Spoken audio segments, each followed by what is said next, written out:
Coming up this week on Kiss My Collectibles, we talk with Kollector Joe Odell. Want more Kiss? Be sure and hit that subscribe button and hit the bell icon to stay up to date when we post new episodes.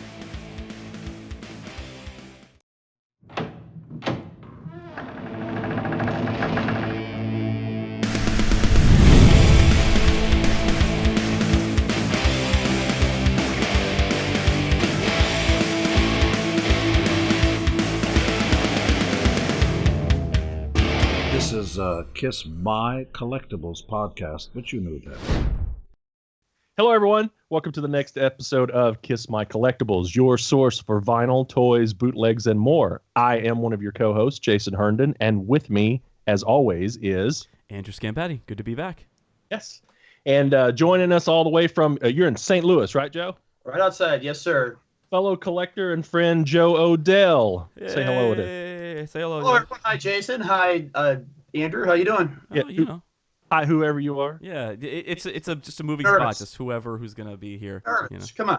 It's rotating spots. Yeah. So. Actually, Joseph, if you're right outside of St. Louis, did you ever go to that old club Pops? That's right outside of St. Louis. Bob's is 24/7. They never close. I know. I played there once in 2000. Played there? In 2007 with Strutter.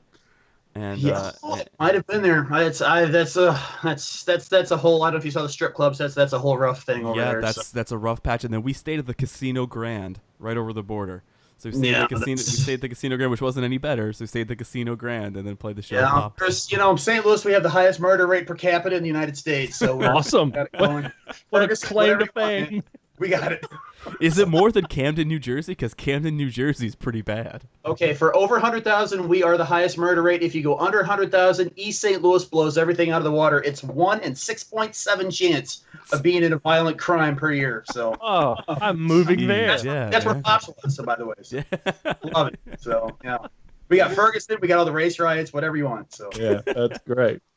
All right, so that's about 20 miles away from the city. So that's good. You got a little buffer then. I'm in suburbia hell, Suburbia hell. All right. So we've got Joe Odell on today, and Joe's been a member of all of our groups, and he runs one of the Gene Simmons Vault fan groups, and Joe's been a collector for many years. And something that Nicholas Buckland wanted to start a while ago was to start having fellow collectors on. Something he used to do on everythingkiss.com was he would have people submit their photos of their collections, and he would ask them a series of questions, and they would talk about basically how they got into collecting and all of that stuff. So Nicholas had mentioned that he would like to start doing this as a regular segment, or not, a show on our podcast here. So Joe's going to be the first guy that we're going to break in. And we're just going to talk to Joe about his collecting, his history with the band, his history with the collecting. We're just going to chat about stuff. He's going to show us some of his favorite pieces. And that's essentially what we're going to do. Unscripted.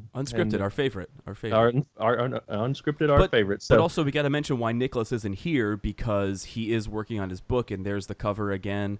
The hottest brand in the land. Pre-orders soon for the book. Nicholas just released the cover, and it's cool. Really, really excited about it. All glossy pages. I think it's like 340 pages or something like that. Yeah, and in fact, in every time I chat with him, he's like, I can't seem to cut it off because everybody keeps sending him incredible stuff that he's never heard of before. Yeah, he told me about one piece. I'm not going to mention it because I think it'll spoil the fun. I'll tell y'all off the air, but it's something that I had never heard of before, but it was absolutely official because he's got the catalog documentation of it. But it's a piece that I had never heard of that involves Eric Carr. So, but it so that's going to be a huge surprise in the book that everybody's going to be like, how am I going to find this piece? Well, that's actually a good segue because I know you got a cool piece of. I mean, we both had cool things happen to us this week. But talk a little bit about the piece of merchandise that you mentioned on last week's show that you finally got. Okay, yeah. So everybody knows the Wallace pins from '78, I believe, somewhere in there, and they have the pencils and the pens. One of the toughest pieces to find, coin pieces of merchandise. Is that Peter Criss Wallace pen. You see them occasionally, but they're usually $700-800 or more. And a guy out of Florida had posted 3 of them up on eBay last week and had buy it nows on them for like $200 a piece. Of course, that immediately sparked my, oh my God, is this a counterfeit? I'm taking screenshots and I'm sending it to Nicholas and other collectors saying, does this look real to you? How could they counterfeit a pin? But I took a chance anyway, and I bought and received the Peter Criss Wallace pin sealed. And as soon as I opened the box for $200, as soon as I opened the box, I could smell the vintage. You can counterfeit a lot of stuff, but you can't counterfeit vintage smell. But also too, you can make it look like that, but it's never going to look just like the old vintage. So when you put it next to your real ones, you know that it's legit. Yes, I was able to compare. Unfortunately, all of my other pins have faded over in my display case light. Oh, see, look, Joe's got one.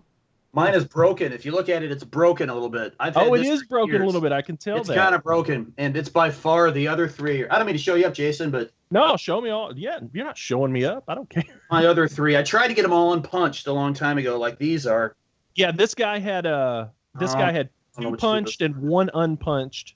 He had an unpunched Ace and an unpunched Peter, and he sold the Ace and Peter for $275 each, and then he sold the punched for $200 a piece. So boy, they do fade, don't they? My Peter's really faded. I wonder how does that happen? Because Peter Criss has faded over the years. I saw Peter Criss a couple months ago. He's something else. Here are my 4, and you can tell that the Peter is much more vibrant than the other 3. But I've had my 3. Jason, mine are. Oh, okay, here's my 4. Mine are almost the same. Those, I don't know. Those look pretty. Who's the one on the far left? That's Gene. Okay, that looks the most faded to me. Mm-hmm. No, the other one, the other end. Oh, that's Peter. Yeah, that looks the most faded to me. Yeah, that looks like my other 3 over here. But you got to be careful. Went for a while. I don't know. Let me tell you, man. When I got these, they were all as vibrant as this Peter. When I first got them, they were all as vibrant as that Peter. And I put these in my display case, and I have LED lights in my display case. And supposedly LED lights do not fade colors because they don't have ultraviolet in them. I think it's bullshit because the light was shining right on these things. Well, but also that room got quite a bit of sunlight, if I recall. Yeah, it could have been that. I mean, I had one window, but I always had it covered and always had the shades closed. And but remember, it's also been 40 years. It's been 40 years since those things. Yeah, but how do you explain the disparity, the difference between those 2? How long have you had yours? How long have you had your other pins? I don't know. It varying times between. I think between 5 and 10 years. Okay. So, and they've been on display the entire time. So I've had mine since probably the early '90s. So I might have been displayed ever since. I might have been always sitting on a shelf or something somewhere. And I'm sure it's whatever light is on over your head. That's probably what is that? I mean, is it yeah. So who knows? Huh. But, well, you gotta get gotta get those acrylic cases that supposedly blocks out that. Yeah, I mean, I was talking to Nicholas about it too, and he showed his rock sticks and to me in a picture, and it was interesting because he said he's got all LED lights in his. Now if you saw the picture of his, Joe, like the 2 that were closest to the LED light are completely faded, and the 2 farthest away are like partially faded. So I don't know if I trust LED lights anymore. It's weird. Mine are all the same. Boy, they're hard to keep clean. Mine's got dirt on them. How do you clean them? Yeah. So anyway, that was my big score for the week. I finally completed my Wallace pins, and for a decent, for an acceptable price for me. I agree. So, I agree. Yeah. So well, what about you? I had a great week. I didn't really get anything, but I was finally able to announce what I've been working on. So. Actually, it's all thanks to you, Jason, and this show that this all happened. Last year, I was in Niagara Falls seeing Kiss, and up in Niagara Falls, Buffalo area, North Tonawanda area, is Rocksteady Sodas, who is making the Gene Simmons Moneybag soda. And they had recognized me from the show, and we just ended up sparking a conversation. And they go, "Hey, we'd love to come on the show. We're going to send you some soda." Soda pop! And they did send us some soda initially. I mean, we opened it up on the show, and it was very, very cool of them. So I just kind of kept in touch with them, since then. I saw them at the Vault in Toronto, and we kind of said hey to each other, and it was cool. And then I went up to Buffalo 2 months ago, or maybe a month ago, to see a show, and they were like, "Hey, we'll come to the house, see the KISS stuff, and we'll chat." And they had said that the product hadn't been launched at that point, and they said, "Well, we're going to launch the products. We're going to have Gene is coming to Western New York, and we want to do something with him, and we might need your editing skills. We might need you to help out." And I was like, "All right, cool. Like let me know." I didn't really think anything of it. So about a week ago, they reach out to me. They go, "Hey, here are the dates that Gene's coming in. We need to do commercials for each of these to promote either online or in the stores, because there are 2 appearances that, as the recording of this, have not been announced yet. So I'm not going to announce the details yet, but there are more coming." So they says, "Hey, we're going to do this." And they go, "By the way, Gene has final say. So when you do this, we're going to submit it to Gene, and he could say yes or no, or change this or change that." So I made the first draft of the commercial. We sent it over to Gene. Gene's like, I like this, change this, make this font this way, and do this here, and made the changes, and Gene loved it. And Gene posted the video on his personal page. Are you ready? Are you ready? Are you ready? Are you ready? Are you ready? To have a good time. And even KISS shared the video on their page. So I have officially done work for Gene Simmons / KISS. That's awesome. So Congratulations. It's very, very cool. And just going back and forth and just talking with the guys in the soda company and talking back and forth with Gene, it's very, very cool. It was probably the coolest thing I've ever done. And I was kind of nervous. Like, as I was making it, I think I almost threw up 2 or 3 times, just because I was nervous because I knew that Gene was going to be looking at this and seeing this.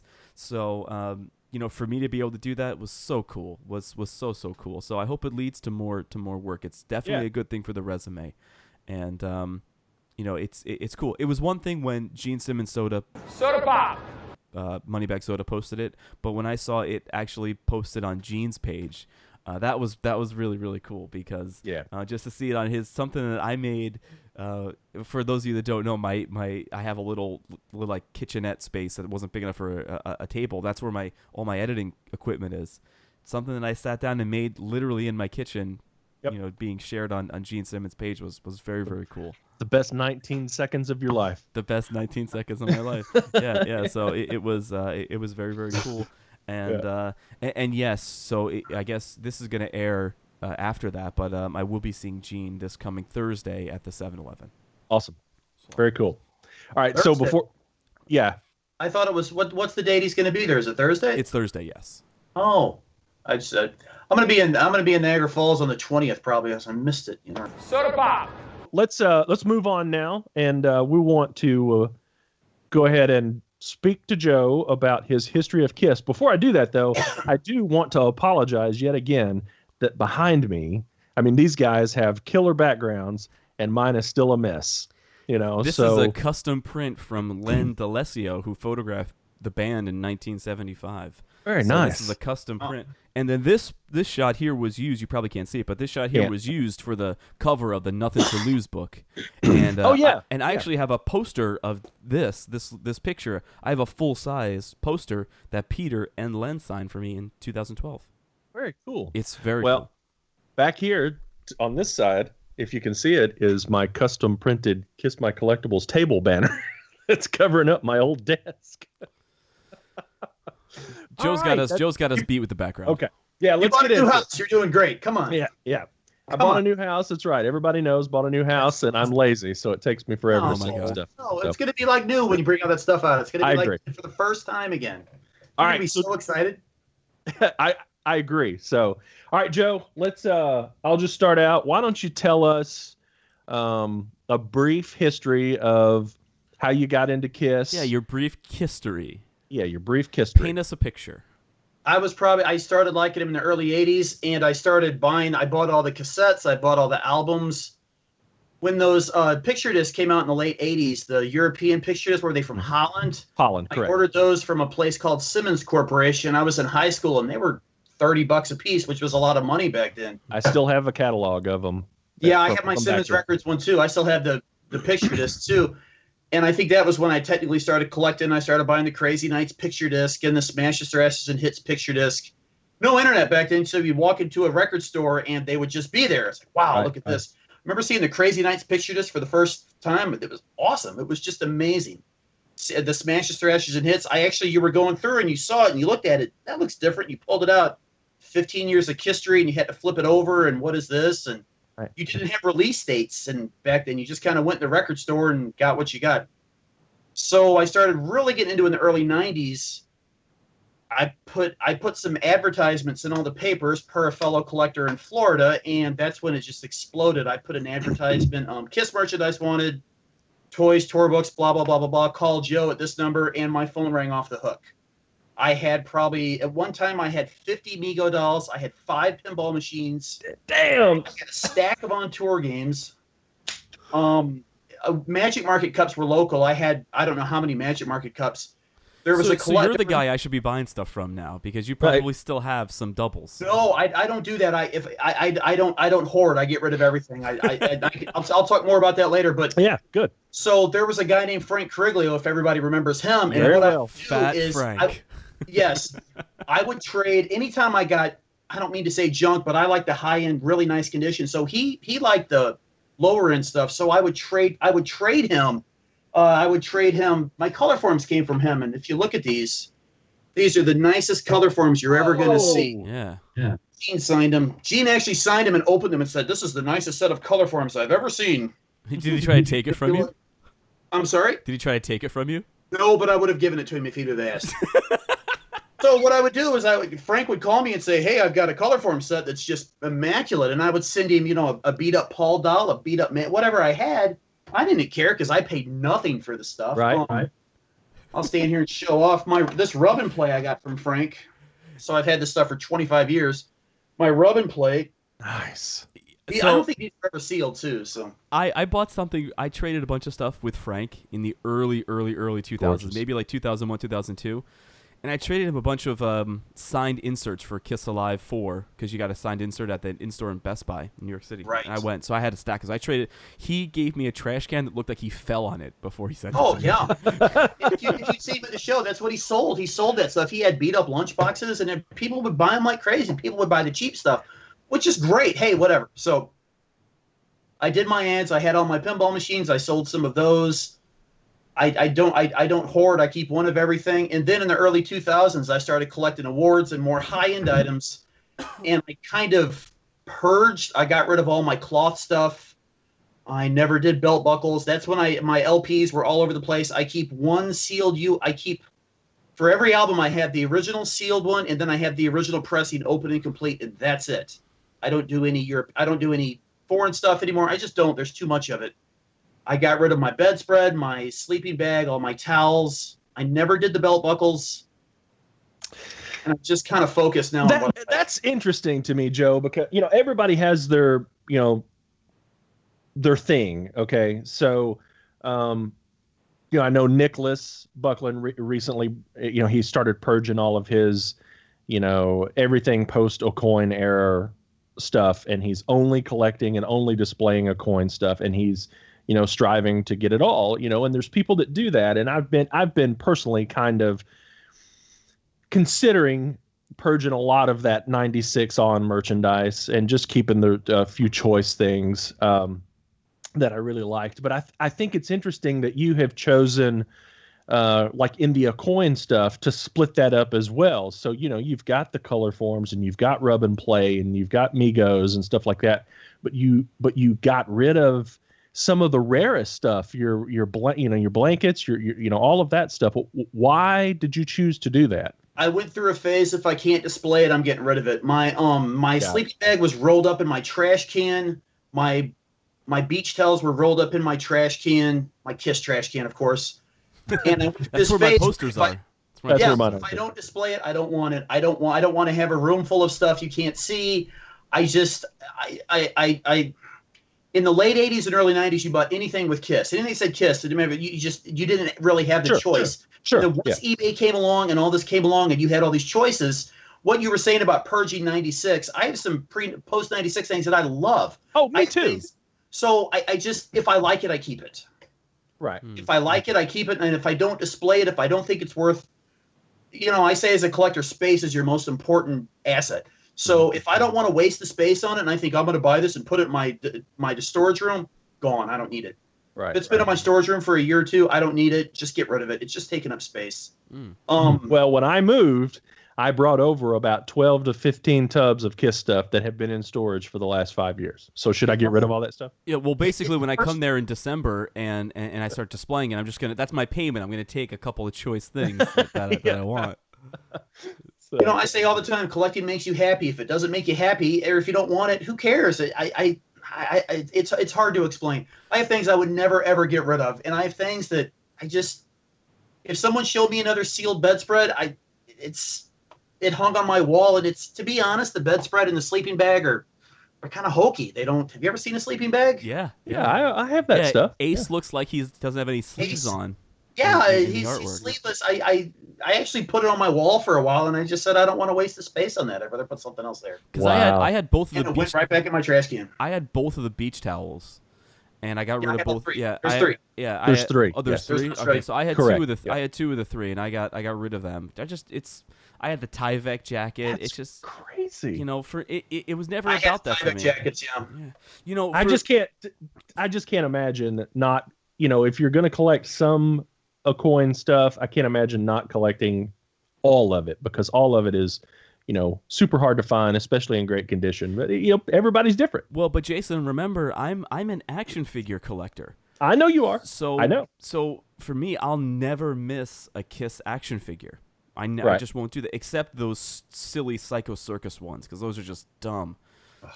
They're just you got to a point where you had the Psycho Circus ones, but they're gonna repaint them to make them look at the on tour versions. Fuck that.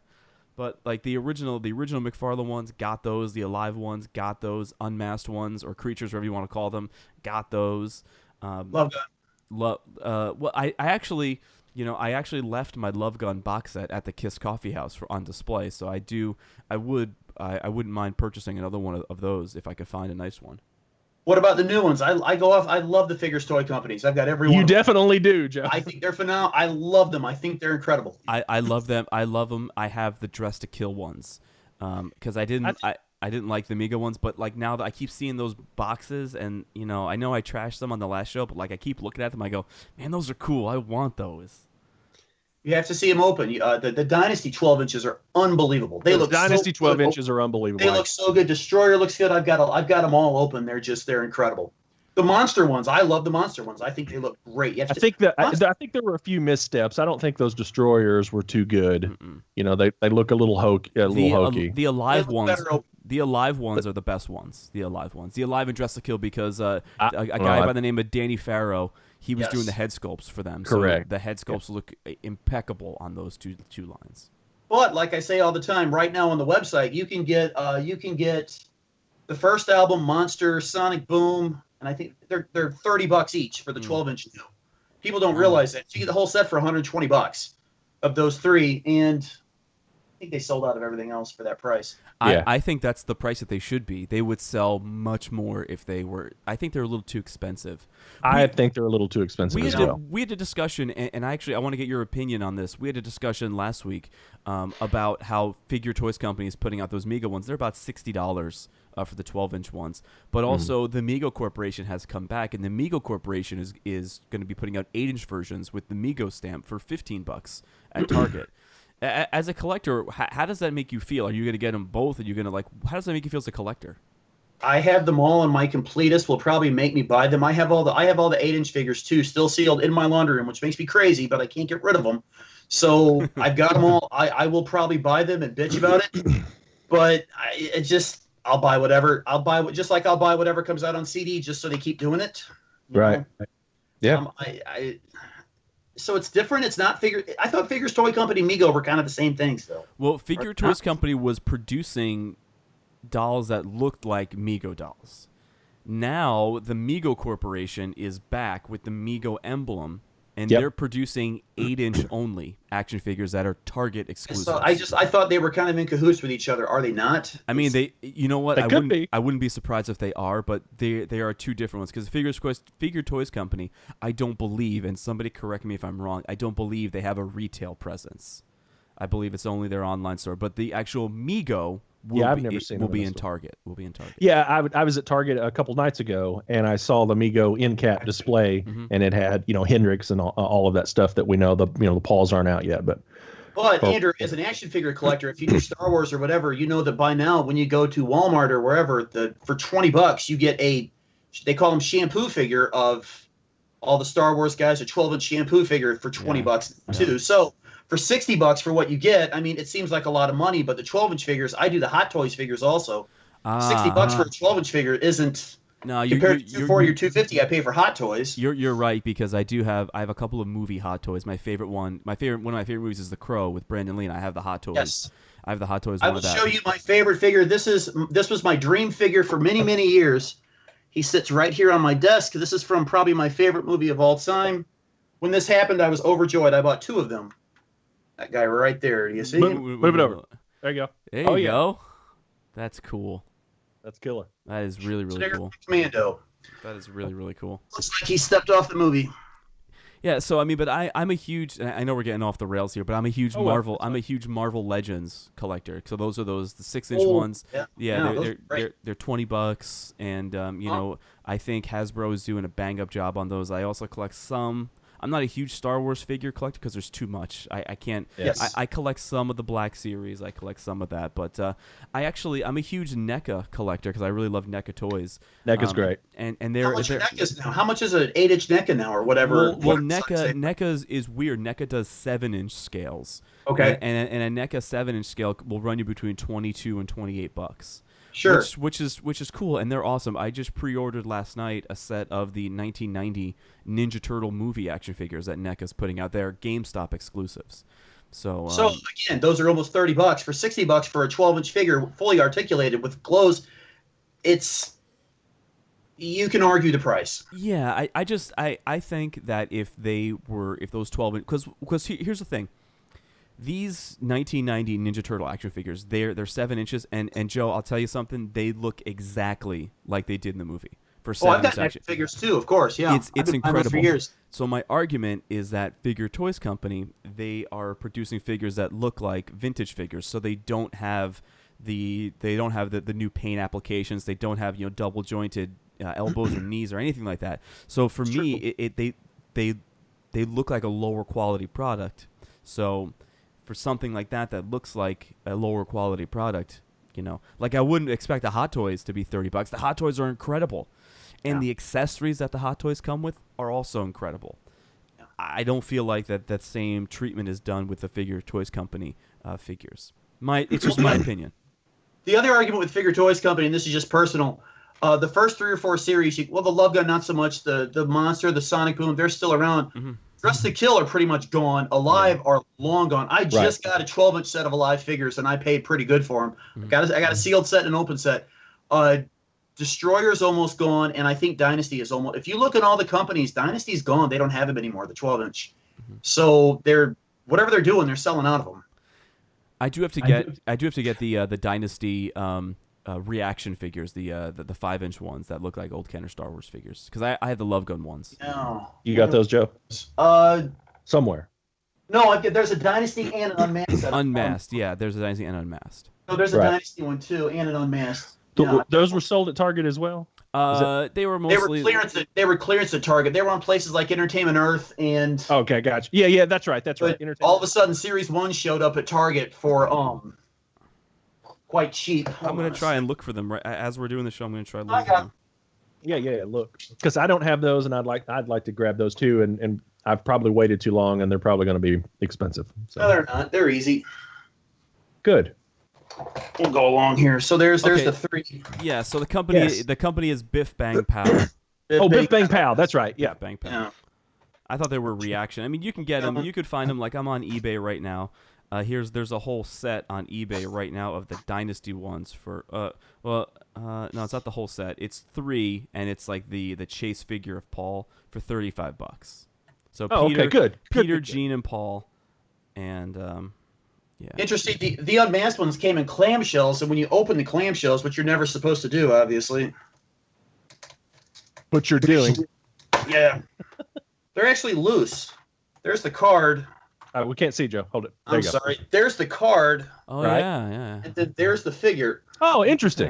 Yeah, I thought I didn't know what was going on, and they were all like that. So everyone I've seen is like that. That's the So you don't if you do want to open them up and display them, you don't destroy the card. They look terrible opened. Well, okay, but the point being, I like you know, you don't destroy the card to get them out of the box, and Not that's of good. these. The other ones you would. That's good. So Yeah, my Love Gun ones are completely destroyed because I opened them on the show. I love Right. them, man. I love them. I remember. I bought that giant Alive 2 thing and pulled the figures out, and they just look. Maybe I got a bad set. But I haven't. No, half of them were broken. They wouldn't move, and they just they look a lot better on the card. I have that Giant Alive 2 thing too, and I never opened it because I just knew, you know. Yeah. It's yeah. Okay, Yeah, so I- all right, so Joe, back putting to- the focus back on you, what was the first rare or high-end sought-after piece of merchandise that you got? What was the first one, if you remember?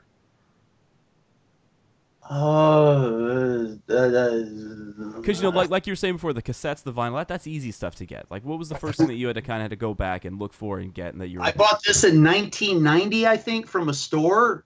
Okay. With the unheard of price of $100. Back then was a lot of money. Sure was. I was buying bootlegs, and he pulled this out. It's in perfect condition. I got it signed by all 4 guys later. I'm looking for one, so if you ever have a line on another nice one, I'm looking for I've gotten since I've gotten 2. I got one that had the tags on it, but this one's signed. I couldn't, I had to keep it. No, yeah, so- of course not. Yeah. And I keep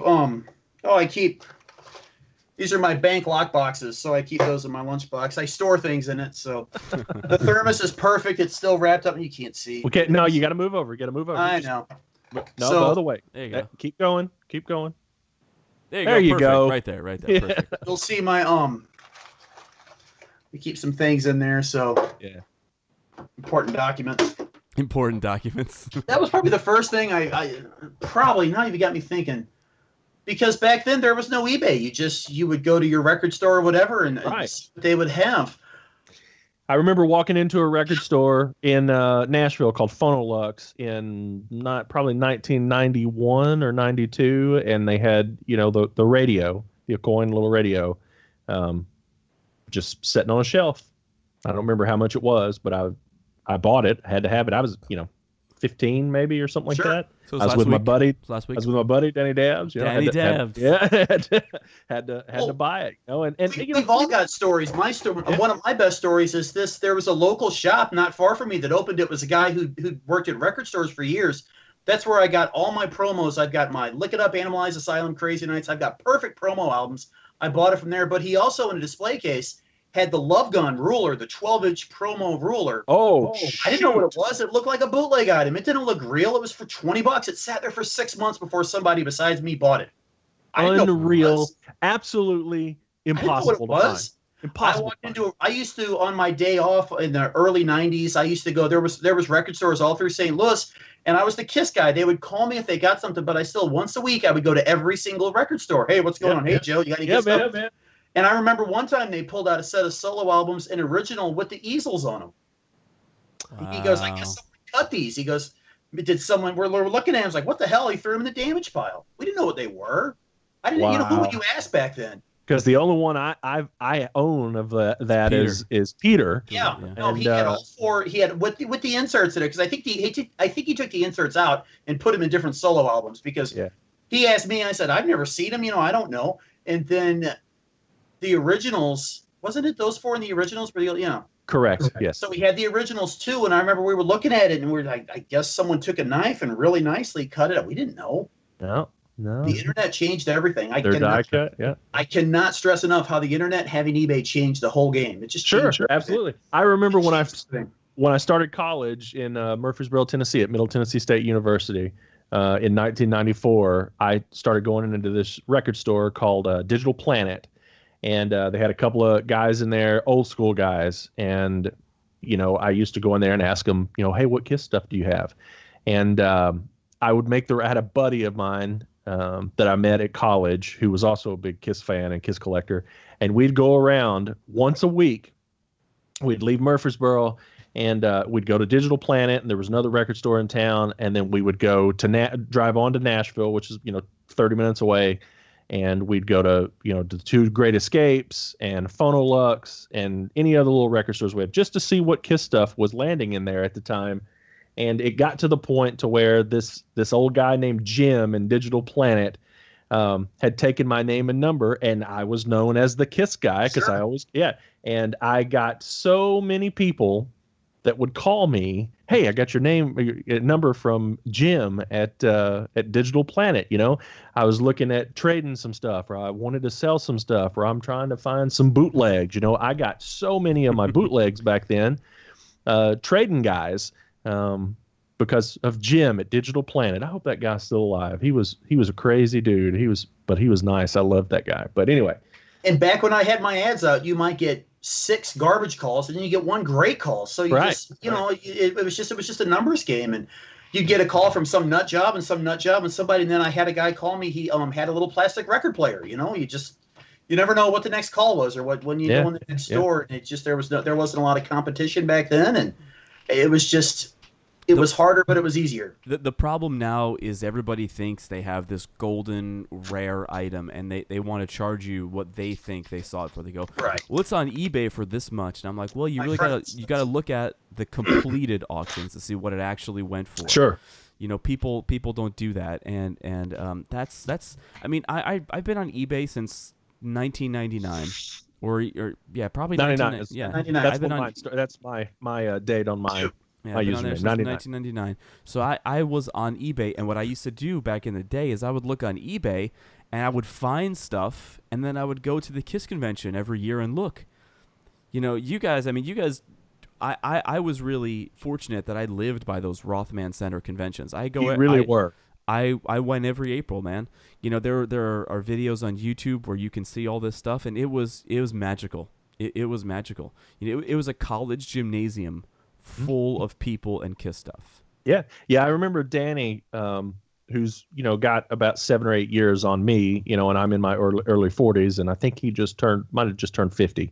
But he was old enough to drive up to all of those expos or conventions back then, in the late 80s and the early 90s. Went to every one of them in New York and Providence, Rhode Island, all of those great conventions. Well, Eric Carr was at the one in Providence, Rhode Island. Right. So, he came back with some of the coolest stuff. I was too young for that. I guess I could have went, but I didn't have any money. I was a young kid, but once I got to where I could start driving and I started going, I went to every Atlanta expo and the couple of Nashville ones and stuff like that. So did you do the Atlanta one that Vinny showed up and put his makeup on? Were you there? I've got a picture with him. Sure did. Yep, sure did. That was a interesting expo for sure. But I was back in the corner with a pinball machine in 102 degrees fever. That was you. I remember that was me, guy with the sitting there sweating, shivering. Yes, doing the raffle for the pinball machine. Yes. My roommate would have been so sick, and the night before we all would get together the night before, and we went to some restaurant and some strip club, and from the time we left till the time we get back to the hotel, I got so sick. I was trying to have so much fun. I went to the strip club and actually stuck my head under the faucet at one point. I felt so terrible. And I sat there that whole convention. And at one point, the MC said, the sweating guy back there. The sweating guy. Shivering. It's amazing how that, this social media thing has changed stuff because, obviously a lot of us know each other, from connections and going to these conventions and stuff like that, but a lot of us didn't know each other. And I was at the Atlanta convention. You're back there. I remember very well that you remember pinball the machine. Sweating guy. No. I don't remember who had it. I just remember very well that pinball machine was back there and it was being raffled off. I remember that, and it's crazy that I'm sitting here doing a podcast with the guy that was doing that raffle, and I had no clue. That's mind-boggling to me. That pinball machine, it didn't reach. I said I had to get a limiter. I was going to raffle the cash. It didn't reach the limit, so I raffled the cash. And when the convention was over, I was hoping somebody would give me just a few $100 for it, and I actually considered leaving it. I almost left it in there.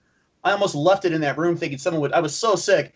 So we unplugged it and carried it completely put together up to the hotel room. And then I was going to leave it in the hotel room. But somebody knocked on my door and bought it.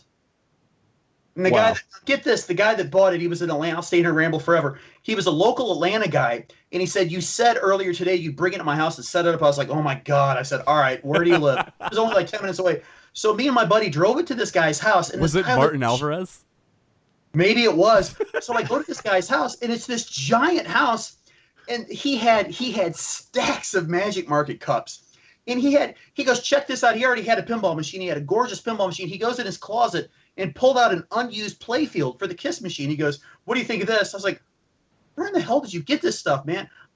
If that guy's looking, if that guy's watching, and he wants to sell me that unused playfield, please do. I will redo mine. But it was just a trip. This guy had everything. It's gotta be Martin Alvarez, who's a friend of mine. He's a little I know him. Yeah. He's a little guy, and he's got Stanley cards. Yes, that's him.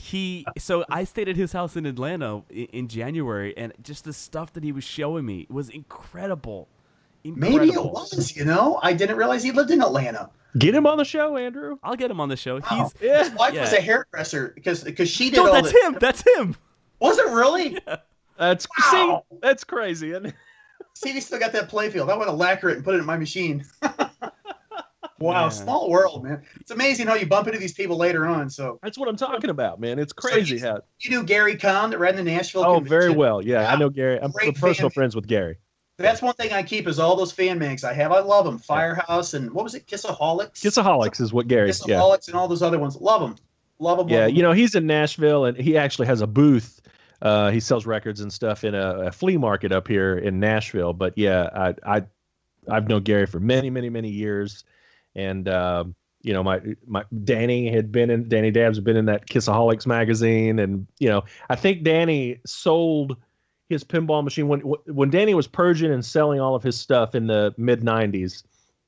I think he sold a bunch of it to Gary for like nothing. Oh yeah, I think he sold that pinball machine for like $500 or something like that. $800 or $900 for him back then. That was great. I was thrilled. So of course, I paid nothing for him, but I mean, it was right.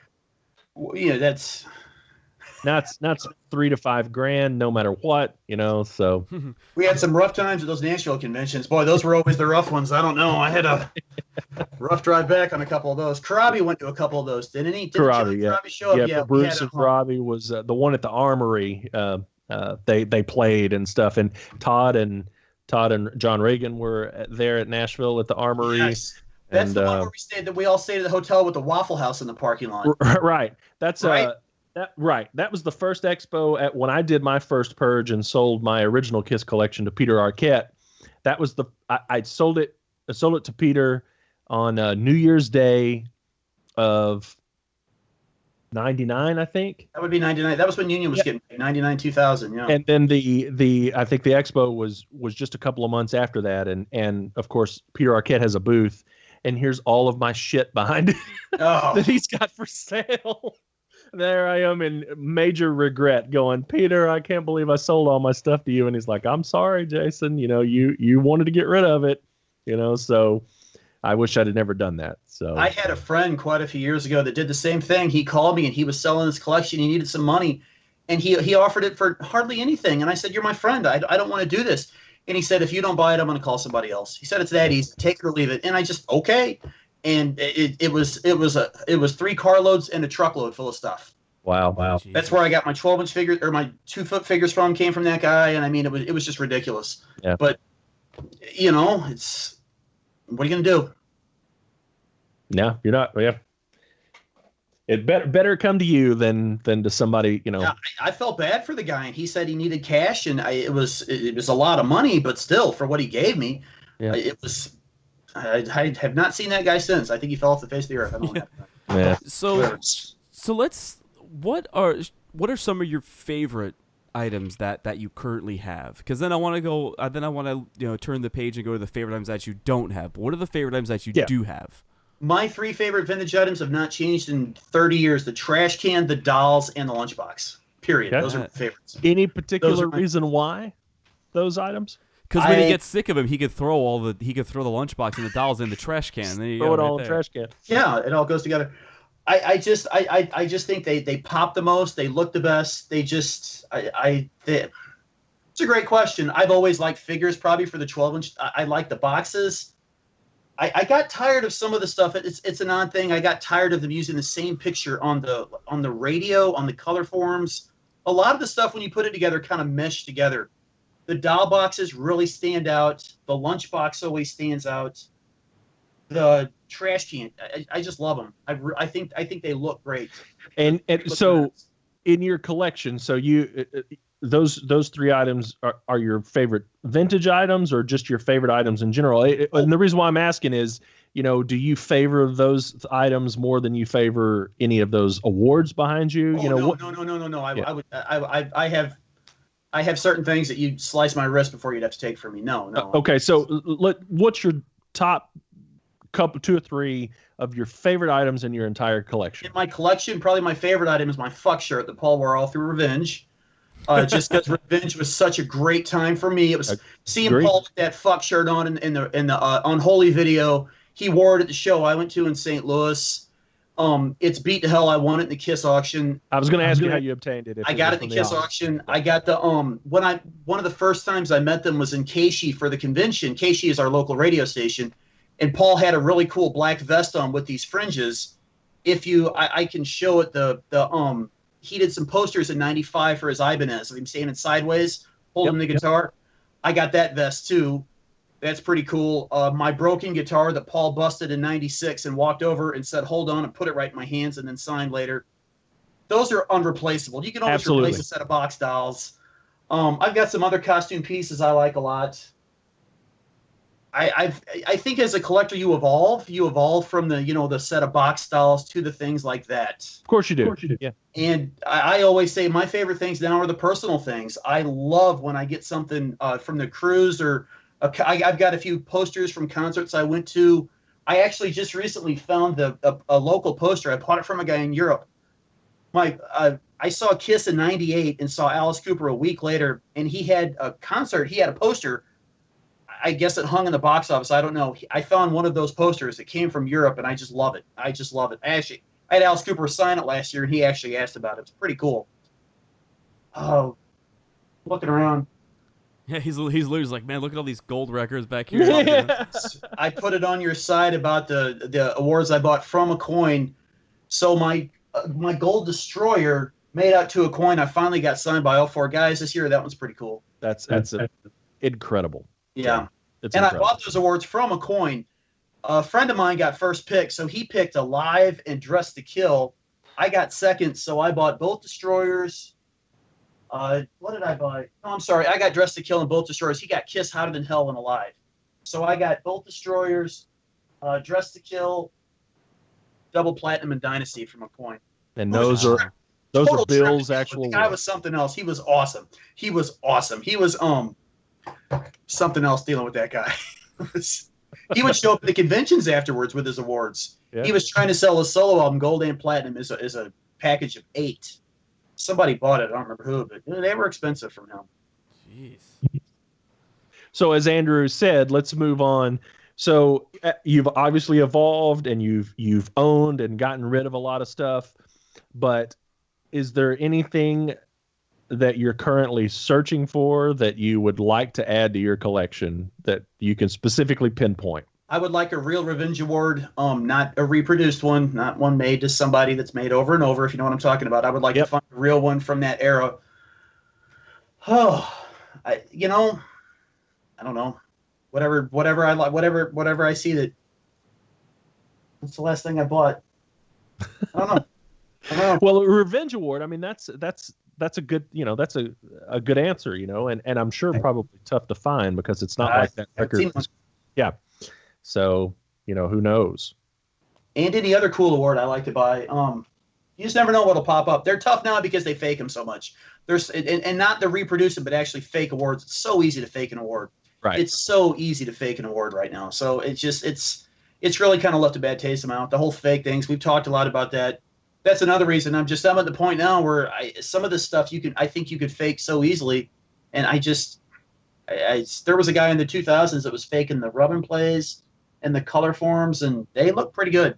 Are you serious? Yeah. I never knew that. He went by the eBay name iDesign Graphics, and me and him got into it a whole lot. He basically said I was jealous because his rub and play and his color forms were brand new and mine weren't, blah, blah, blah. But he sold a whole lot of fake stuff. And then that harkens back, Andrew, to our conversation last week as why counterfeiting destroys the his were straight up counterfeits. There was nothing. There was no. If you held his and mine next to each other, you wouldn't know the difference. You would have to know what you're looking for. So that it's just both my makeup kits are sealed. I've had them for 20 something years, and if I bought them today, I would question it. I would after our LP guy, I would question anything sealed. Agree. It's kind of sullied the whole thing. All of my sealed albums I've had. I bought a Creatures of the Night blue cover sealed in probably 1987, and I've been buying sealed albums ever since. So most of mine are from the late 80s and early 90s. Good. I don't think I would do it now. Yeah. I don't think I would do it now. Yep, I agree totally. I would trust it. I wouldn't trust it. I'd be scared I'd open up and find something different inside. Donny So Osmond most of record. mine were from. Here's a good one. I've had this for probably 25 years. Oh yeah, very nice. So Dang. it's one of them. Very I nice. don't mean to be gloom and doom, but This podcast, ever since it started, we have railed against this stuff because it has damaged. I mean, longtime collectors like you, Joe, you don't even want to do it anymore because of this kind of stuff. And I see that over and over when it gets talked about in the groups and in posts and stuff is like major collectors are like, I don't trust anything anymore. Yeah. And that's the problem with the whole thing, So what happened is they found a whole bunch of labels. If you remember in the early 90s, somebody kept coming up with labels for Love Gun. And remember when all the labels kept showing up? There's how you make your fake floater awards right there. That's all you need. That's all you need. All you need is that. And it was just, I remember seeing those, remember when the record player stickers popped up? All the real, they were real. Yep. All the overstock, stuff like that. It's just dangerous. There's a guy on eBay right now. His username is Anaheim Picker. And at least every week or two, I get a message from somebody that says, hey, Jason, here's a record player on eBay. Is it real? Every single time it's Anaheim Picker. That guy has sold at least 20 or 30 record players, Tiger record players. And some of them are dead on close. There's no way that somebody has access to that many authentic record players that he's selling off at $200, $300 a piece. No, way. not for that price. No way. There's no way. There's no way. So there's no way. And I bought my record player from an ad. This guy called me. He said, I have a little Kiss mirror. He had the Destroyer mirror. I said, cool. I don't know, buy that. Have anything else? He said, I have a little plastic record player. I said, you do? He goes, yeah. I said, where are you right now? This was years and years ago. So I drove about 30 miles and met this guy. And this was early 90s. This VW bus pulled up. Remember those things? Oh, sure. I swear to God, like 30 people, got all these hippies. They were deadheads, and people started piling out of this van, and then like 2 dogs came out of the van, 2 emaciated, those dead dog, those deadhead dogs. It was just awful, and they're all staring at me. And the guy comes out with the record player, and he's like, "Yeah, my friend had this, and it stunk like patchouli for a few days." I gave him $100 for it. They couldn't believe it. They couldn't believe I'd give him $100 for this record player. And I took it home and put it in the garage for a few days and let it air out, and it's still sitting over on my shelf. How does it smell? Fine, but it smelled like I put it in the back of my car, and on the way home I was like, God, I had to roll my windows down. Yeah, man, patchouli is strong. I remember sitting there watching, how many people are going to get out of this van? They just kept coming out. Like, which one of you guys have the record player? It was pretty cool. So we were in the mall parking lot for that one. That was pretty cool. But I still got it. I know that's legit. I know that's a legit piece. I know. So I think with you, when you were thinking about buying yours, Jason, I grabbed my record player. It should have this and this and this and this. Yep. And I know 100% it's legit. Most of my things I've had for 25 plus years. See, that's good because almost everything. All of the stuff I had in my original collection that I sold to Peter Arquette, I knew was legit. Sure. And I had a ton of vintage merchandise. And when I decided, 8 or 9 years later to get back into collecting merch again, I quickly found out that it was going to be a much more difficult task, deciphering what was real and what was legit and what wasn't. And it's only gotten tenfold worse because everybody knows how to use the technology now. And the higher prices get, the worse it's going to get. No one's going to counterfeit the McFarlane figures because they're no one cares. No one but cares. hey, if you can counterfeit a record player, of course they're going to. Yep. Or my God, imagine if you can counterfeit a makeup kit. No kidding. Something your pins. Your pins is a great example. When we talked about that, I thought just like you. How would you reproduce a pin? I don't see how you could do it. I don't see how you could do it too, and that's what led me to feel a little better. And honestly, as much as I like to collect higher end, nice minty copies of things, I'm actually glad this Peter pin has a little rust on the top of it. From moisture clearly getting underneath, because that tells me that it's been in this package for a long time. Sure. It's also 40 years old. People get a little wrapped up on condition. People get wrapped up on condition with the awards. Oh, it's got a scratch on it. It's an award. There's 30 or 40 of them in the world. Right. You can't get into condition. All the Aucoin awards in the upper center, they're all dinged up because when he laid them in his sister's garage, he laid them all in a row. And so the hanger on the one in the back kind of dug into the one. And every one of them are like that. And I've had people say, "Oh, look at the scratch." Who cares? I mean, who cares? Yeah. If an award made out of Bill of Coin, I don't care. I'm not going to not take it because it doesn't have a scratch. The condition thing all started with baseball cards when they realized there were millions of them, so they started getting the baseball cards graded. Oh, mine's a 10, mine's a 9. You can't do that with a makeup kit. I mean, there's not enough of them to go around to grade and be picky with them. Right. That's right. It doesn't work that way. Speaking of, that's the second one, right? Oh, that's the second. That's the water soluble one. Yes, that's the second one. Yep. And there's the first. All right. Is it the misprint or is it does it say Chris? I had the misprint, and in my purge, I got rid of it. I didn't need 3 of them, so I kept one of each. I don't need 3. That kiss your face. That counts as 2 items to me.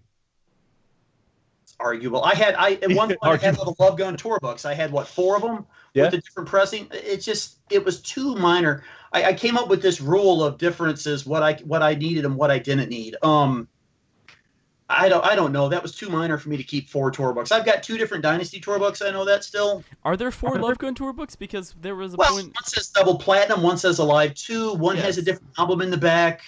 Did I have 3 or 4? I think it's 3. Is it 3? I thought it was 3. Maybe I had 4 total. I don't know. We actually discussed that on the tour book episode, and I think there was rumored that there was another. I can't remember. Is that the tour book? I don't know. Maybe it was. But no one was able to, correct. produce it, show it. I think that's the case. I had a few, and then it's just, I just need one. It's just not that big a deal. I have the 2 different Destroyer books, the Rock and Roll Over, of course, for ones like that. But some of those, there's just too little for me. I'm just not gonna. And again, my book stack, my Kiss books are just. With these, love Julian to death, but my Kiss books are they're just getting huge. I mean, I need more space for them. It seems like the last 10 years, my books are just, again, I would say that's probably, I'd say that's probably the biggest growing thing in my collection is my book collection, because so many people are putting out books. Yeah.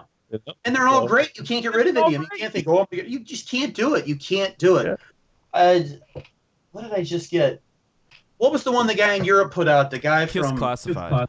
Kiss Classified. Yes, that was a really cool one. I just got the original Kiss Crew one. I haven't read it. I got to get to it. Bad about reading books. I don't have that yet. Yeah, I just bought one not too long ago. I need to get one. The last book I read was the Bobby Rock book that I bought from Indie. Yeah. Phenomenal if you have not read it. Yeah. Yep. So those awards back there that you have, Joe, I know you're missing Revenge. Are there any others that you're missing? Oh, yeah. I'm missing. I only have Paul solo. I don't want a Peter Criss solo. Oh, yes, you do. Did it even go gold? No. You're kidding me. Both. Space is your enemy. What am I missing? I need to look it up in an Animalize. So you could have the entire catalog and be missing Peter Criss and not be bothered by that. Not one bit, no. Unbelievable. There's no possible way I could do that. That is the one. That is the one. I like the music first. I like the music first before anything. I do too. I am love not Peter into Solo. that is the one album that I'm just not into. I'm just not into it. I just can't get into it. I just can't. I actually love it, but I like it. I I like it. and it you know, it stems from me being, when I was little, you know, both Andrew and I are drummers, and but he's still an active drummer, and I haven't been active in a decade, but I'm not that active. yeah, but anyway, you know, when I was little, Peter Criss was my favorite member of the band. It's of course changed since then, but Peter Criss was my favorite member of the band, and so I always played his solo album when I was really little, you know, 4 or 5 years old. And so I really, before I could decipher what was good and bad and all that stuff, you know, that stuff sunk into my head, and I loved Peter's album from a very young age. And so that hasn't changed. I still enjoy that record when I put it on, and it makes me remember the old times. So but no, I couldn't. There's no way I could have all of those awards and not have Peter's. What if there was an award for One for All? Would you want that? No, that's the probably the worst recorded. You know, What's wrong with Andrew? Dude, that album, I couldn't believe he was serious with that. I couldn't either. Man, on the FAQ when that came out, that was some hilarious It was a war discussion. zone. It was a war zone. It is what it is. You know, whatever makes the guy happy, I'm good with that. And that's He pressed was on blessed vinyl him. now, isn't it? That's pressed on vinyl? It was pressed on vinyl originally. I remember I was working at a record store at the time, and I ordered 5 copies, and I sold them. You know, I brought them home, and I kept one for myself, and sold the other 4 for about $80 a piece because they were tough to find. Best Buy had to sign one. Best Buy had 3 of them. I went and bought one, and went back a few weeks later, and they still had the other 2. They didn't sell the signed copy for what, $15? I don't think it was very expensive, was it? No, I it wasn't never. expensive. That's the one thing I don't own any copies of that. I heard it, and I don't own any copies of that. I don't think I do anymore either.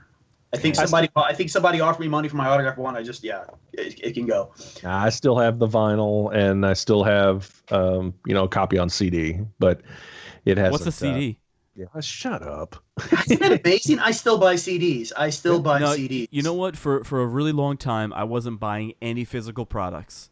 And I was like, no more physical products, not doing it. But now what I like that they're doing now is I could buy a record, and then the record comes with a digital download. So I go, awesome. So like I bought the new Paul McCartney record yesterday, and I bought the double LP, and it came with a download card. So when I'm home and it's like a rainy day like it is today, I'll put on the vinyl, listen to that. But when I'm on the go, I have the digital. So that's the best of both worlds. Every record company should do that. I mean, you know, I've got well, it's funny you mentioned that, Andrew, because, you know, I was just in New Orleans, you know, I'm sure the people watching regularly know I work for a vinyl distributor, and I was just in New Orleans at a record store day kind of summer camp expo thing where a bunch of record stores and the record store day people and the labels and distributors all got together. And we had a keynote speaker there on the last day, or maybe it was the next to the last day. And he was basically explaining, you know, he had a bunch of graphs of, you know, what vinyl was doing, what CDs were actually doing. And surprisingly enough, CDs are still selling very good. And what, you know, all compared to digital downloads and all this stuff. And someone brought up, you know, why aren't there more digital download cards? And he actually had a graphic and a study for that. And essentially, out of all of the download cards that are put into records and CDs and all of that jazz, only less than 3% are redeemed. Wow. Kidding. It costs them more money to produce the actual card to put in the thing that and house the, you know, the files for people to download than it's worth doing. And the labels are considering phasing it out altogether. So I bought the last Foo Fighters record, which I didn't really like. Mm-hmm. And I bought the Paul McCartney record, and I even bought I pre-ordered the new Steve Perry album. Mm-hmm. all 3 came with digital downloads. That's the first thing I did. I put on the record, and as the first song is playing, I was getting the digital download. The first thing I thought in my head was I remember getting Ace Frehley Origins and getting the download card. And you know what I did with the card? I stuck it up on my desk, with a little piece of double-sided stick tape. And I never once downloaded that. Never once. If they stop doing that, I'm going to go back to stealing all of my music. Simple. That's why nobody puts out music anymore. That's what happened. Yeah. I mean, that's why I buy it. I just I want the vinyl. I want that, and then I want to be able to get the digital copy. If they don't do that, you're going to lose me as a consumer. So tell them that as your next keynote that I'm actively buying music again, and I want the download card. I want it. Who knows? But I buy vinyl and keep it sealed. So I mean, I'm at 97%. Let's get back to a coin. Let's do some coin stuff. Yeah. Let's do, for people that don't know, let's do the difference in the dolls. Oh, the difference in the dolls? Yes, this is the skinnies and the regulars, because a lot of people don't know the difference. How to tell? Do you know how to tell the difference just by looking? No. Okay, look at the hands. Oh. Skinny, that's the first thing. If you're ever unsure, is it a skinny, is it a regular? This is the skinny. Look at the karate chop hand. Do you see that very well? Yeah. These are the regular ones. The muscle ones. You cannot put the outfits on each other. They do not fit. The boots do not fit. They are completely different. You can't take a muscle outfit and put it on. I don't think. I tried it and it didn't work. The boots are completely different. Look at the boots. Look at that. So everything is completely different. And people bring this up. Paul was actually captain from Captain and Steel. Yeah. So Paul is the only one that if you pull the back of his hair up, he has molded hair as well underneath. You see that? Right. Now, Paul is the only one. The other 3 heads, I think, were made exclusively for the Kiss dolls. Well, there's an argument that says Peter Criss is Lex Luthor. Okay, that's right. That Peter Criss who knows? It's an argument. It's not proven in fact, and also because Lex Luthor wouldn't have molded hair, so there would be no way to look to check. Now, that's a great point. And also, there is no Peter Criss skinny. No one's ever seen one. I've seen fakes, but I don't think there actually is one. One would have shown up by now. Somebody had a couple for sale on your site the other day, and they didn't really put what they are. They were still in the boxes. Right. The boxes are the same. I think they're tied in differently, if I remember right.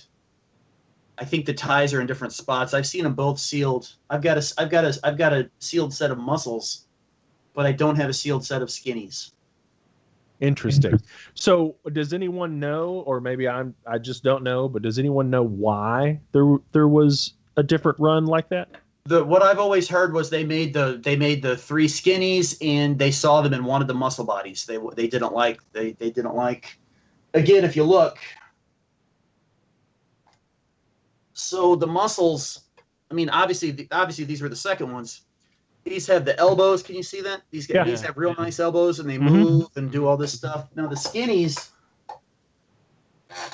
the arm is one piece. It's one big piece of rubber. It kind of bends, and it only goes up and down. So it's much more of because I had a sister growing up like a Barbie doll. It's much more like a Barbie doll. It's a Barbie doll. It's a Barbie doll. That's right. You can kind of bend them. They'll go click, click, click, but it's one piece. It's a rubber arm. Same thing with the legs. Now, what the hell just happened? Yep. But that makes the muscle ones more prone to. Broke. Look at that. It broke? It broke. Oh, shit. Super glue, baby. Yeah, super glue. That sucks. Well, that's what I was going to get at. Moving those things, especially on the muscle ones, those joints. Sure. They tend to pop, don't they? Yep. Yes, those but little pins. With the Mego ones, I knew a guy. You can probably still find them. You can find the pins. You can replace them. I actually knew a guy. What they are is there's a rubber band between the left arm and right leg and left arm. There's a tool. There's actually a guy that had a tool where you could replace them. So you would see a Mego where it busted, where the rubber bands had busted, and the Megos, the muscles you can actually kind of fix. I've had broken elbows, and if you can find a new pin, maybe he was making them. I don't know. But you could replace the parts. Well, that's one thing that I don't mind a little, somebody making. A little TLC? a little Sure. TLC. Yeah, you know. Oh, yeah, that's- I'd be the same way. Yeah. right. So, you know. and you can also, I would assume that other Migos use the same body. You could also, cannibalize some other. Sure. Migos. I'm sure. Save Yeah. Kiss. That would be acceptable as well. So. Yeah. Yeah. Hey, just harken back to our Mego conversation earlier. I know Mego's redoing a lot of stuff. If Mego redoes a Spider-Man or a Hulk, I'm going to lose my mind and buy everyone I see. I'm gonna lose my mind. Yeah. I've always wanted a Mego Spider-Man and a Mego Hulk. Yeah. Always. What do those go for vintage? I had the Mego Spider-Man, and I had the Mego Spider-Man helicopter too. Yes. Wasn't Mego. That was not made by Mego, but it was really chintzy. But I had the helicopter and the Spider-Man because his head, you would squeeze it. Yep. You could squeeze his head, yeah. Yep. And I had Batman and all those. Well, Yes. what do those go for vintage? I mean, can you not get a vintage one? Let's check on eBay It's right not now. that expensive if you get them loose. No. Let's check on eBay. Let's check on eBay. What you do? That's what you do these days. That's Mego. what you do.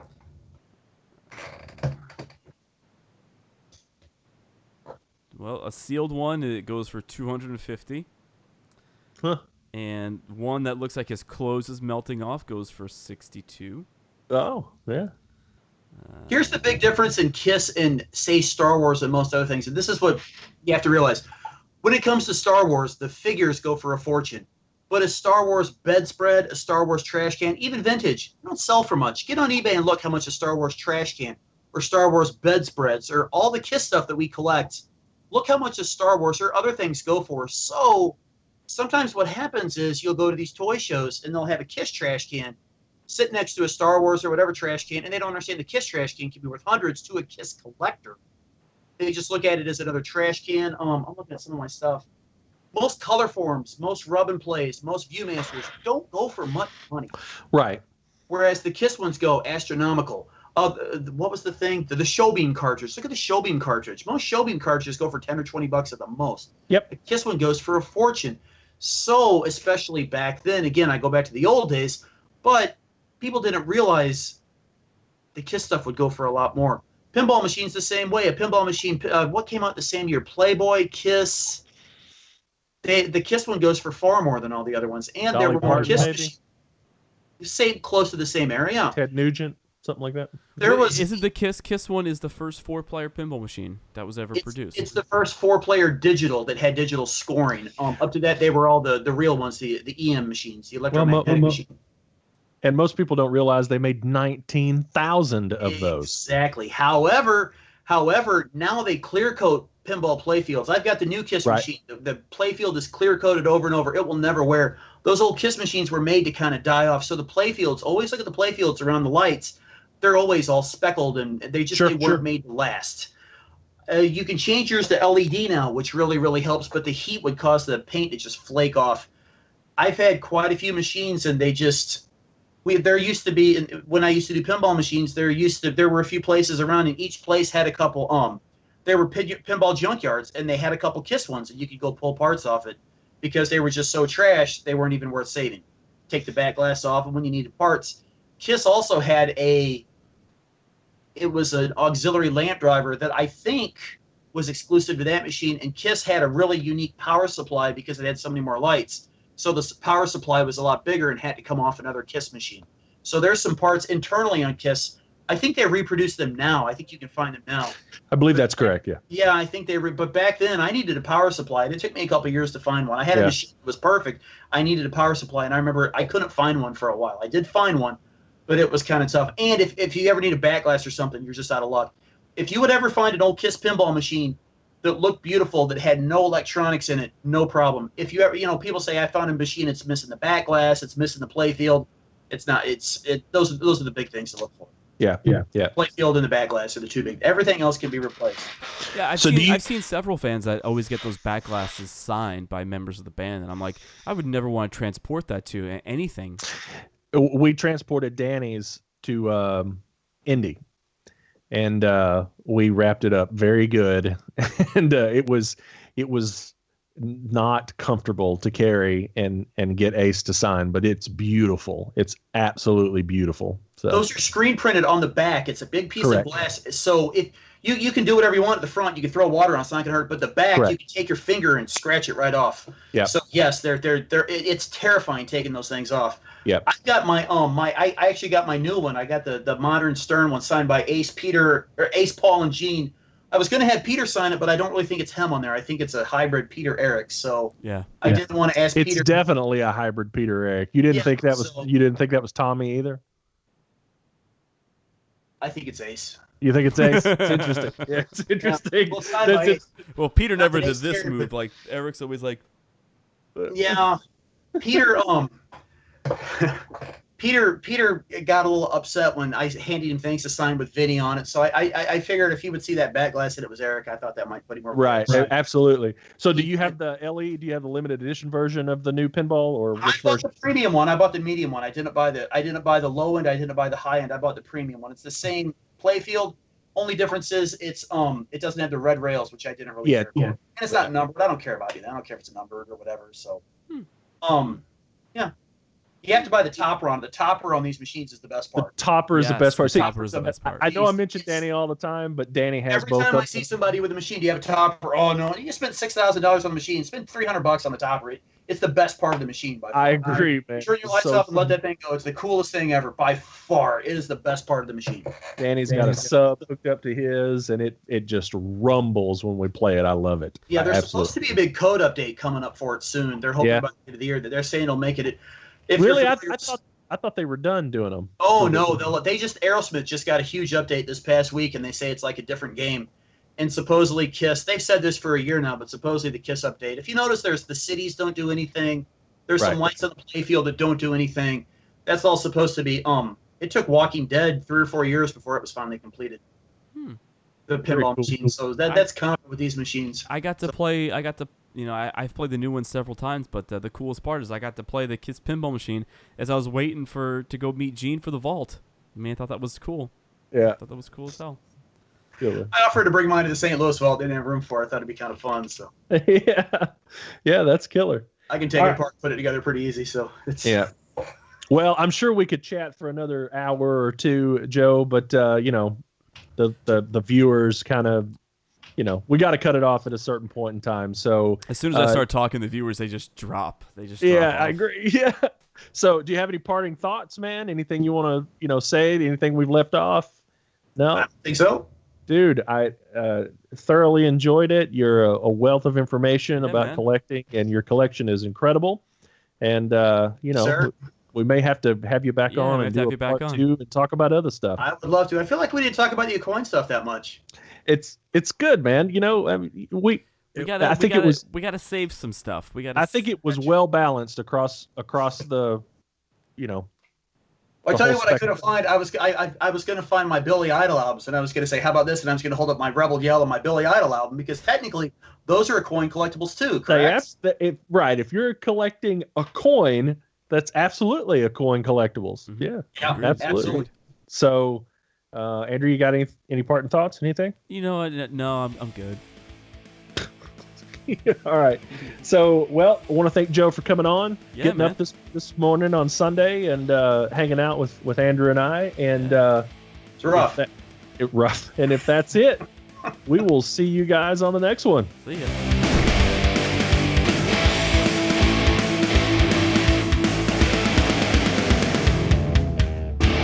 Soda pop.